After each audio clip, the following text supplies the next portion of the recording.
Look at the history of rapidly expanding empires, and a predictable pattern emerges. As borders push outward and wealth flows inward, rulers distance themselves from the people they govern.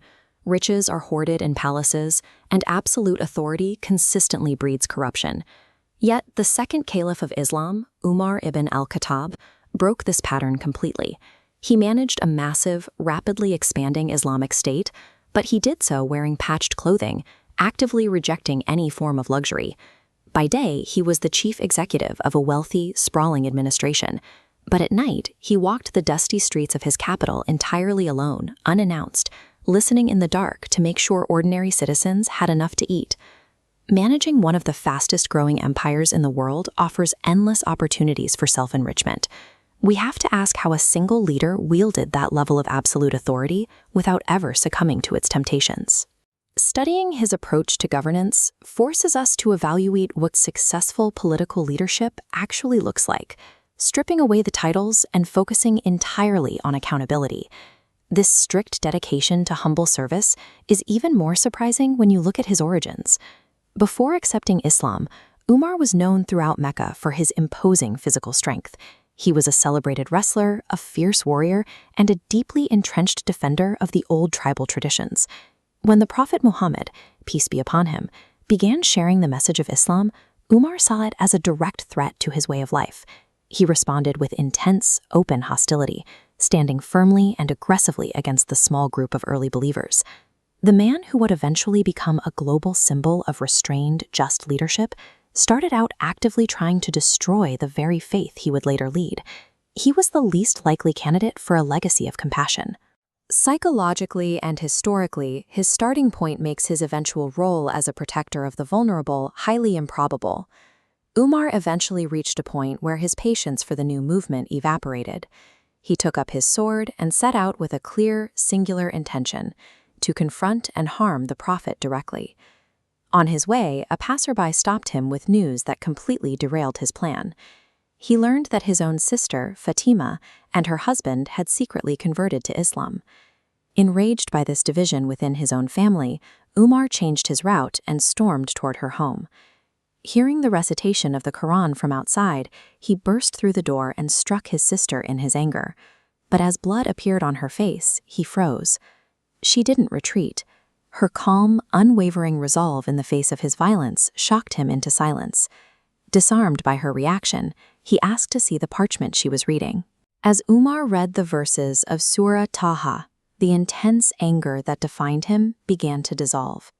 The beauty of the words bypassed his defenses entirely, prompting him to walk straight to the Prophet that same day to declare his acceptance of Islam. The Quran didn't erase his fierce, dominant personality. Instead, it redirected it. The aggression he once used to enforce old traditions was immediately channeled into an unyielding protection of the marginalized Muslims, who could now finally pray openly. Years later, following the passing of the first Caliph, Abu Bakr, the leadership of a rapidly expanding Islamic state fell directly onto Umar's shoulders. This animated diagram illustrates how he approached that massive responsibility. Expanding outward from Medina, Umar established a vast network of formal treasuries, rigorous record-keeping, and one of history's earliest welfare systems. He engineered these administrative networks with a specific goal: to ensure the sudden influx of wealth from new territories bypassed the political elite entirely and flowed directly into the hands of the poorest citizens.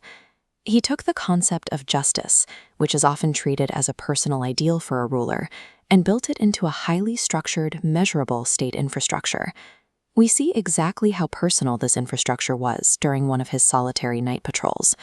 Umar approached a modest home and found a mother boiling an empty pot of water over a fire. She was simply trying to trick her crying, starving children into falling asleep. When his assistant offered to fetch supplies, Umar refused the help. He went to the treasury, loaded a heavy sack of grain and supplies onto his own back, and carried it through the dark streets himself, insisting it was his personal failure that they were hungry.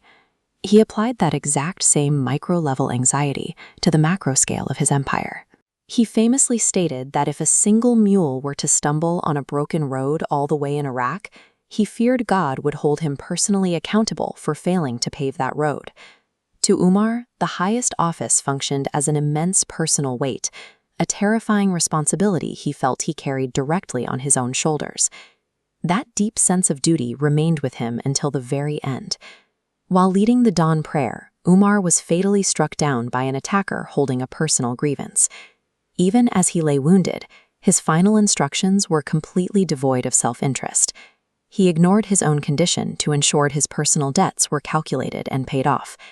He then established a council to manage a smooth, fair transition of power, explicitly forbidding the creation of a family dynasty by excluding his own son from succession. Looking at the arc of his life from a fiercely violent opponent of a new faith to its most disciplined, compassionate leader, proves that a person's starting point does not dictate where they finish. No heart is too hardened to change course. Umar ibn Al-Khattab's career established a standard for leadership rooted in radical accountability. His legacy persists through his rejection of ego and his uncompromising personal pursuit of justice.